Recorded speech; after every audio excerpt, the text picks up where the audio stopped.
There are mysteries waiting to be revealed that nourish and quench the soul. We're so glad you found us. Come on in.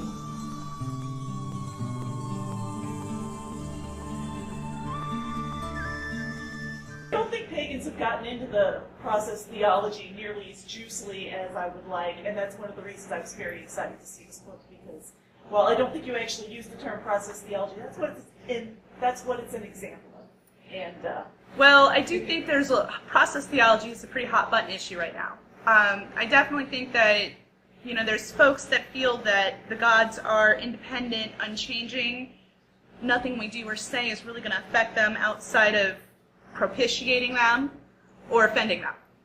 Then there's other folks that really do feel that we are connected and that we are part of the divine. I am an unapologetic humanist. I believe in the divine spark. I definitely believe that we are part of the divine.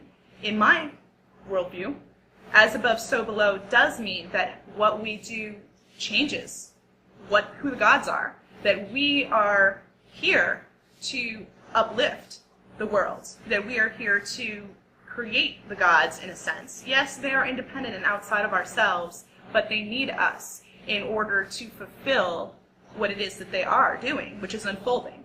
And so, in my mind, below, what we do here definitely affects above. But I know that that's not always the most popular thing these days. But I do feel that this kind of approach is in alignment with much of goddess theology throughout the modern world. I mean, the whole point of it was to create the empowered feminine.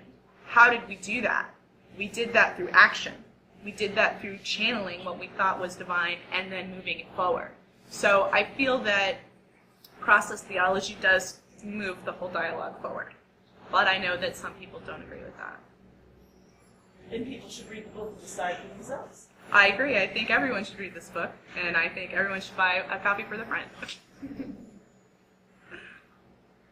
Did you have any other questions? So, do you see any implications for the modern priestess? Things that after a priestess would read the book, ways that they see their practice might be changing? What are the implications for the modern priestess? Well, that's a really great question. One of the things that I do hope that people take from the book is the concept that we are all part of the dialogue.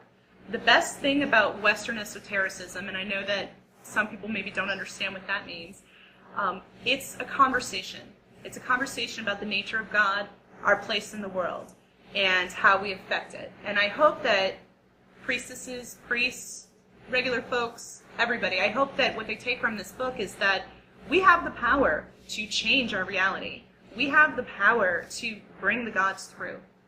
And I definitely think that one of the ways that we can do that is engaging in dialogue actively and talking to folks, sharing our ideas, sharing our rituals, sharing what makes us tick. And hopefully when people read this book and they see how these women did this, they can, and I found the method that they used. And I did the research. I read all the books, and I made them small, so you don't have to read all of them, though I hope you do. But there's a methodology that they use on how they got together and how they created societies and how they traded ideas. I would like people to do that again. I would like us to be moving towards that. I feel that we have great opportunities to do that. We have the internet, but nothing can replace face-to-face, real live contact, because it is through actually interacting with people and really grokking their energy and really sharing that space with them that you get where they're coming from. And that is the thing that will move us all forward. So, that's my book.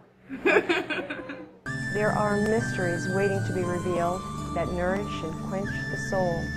We're so glad you found us. Come on in.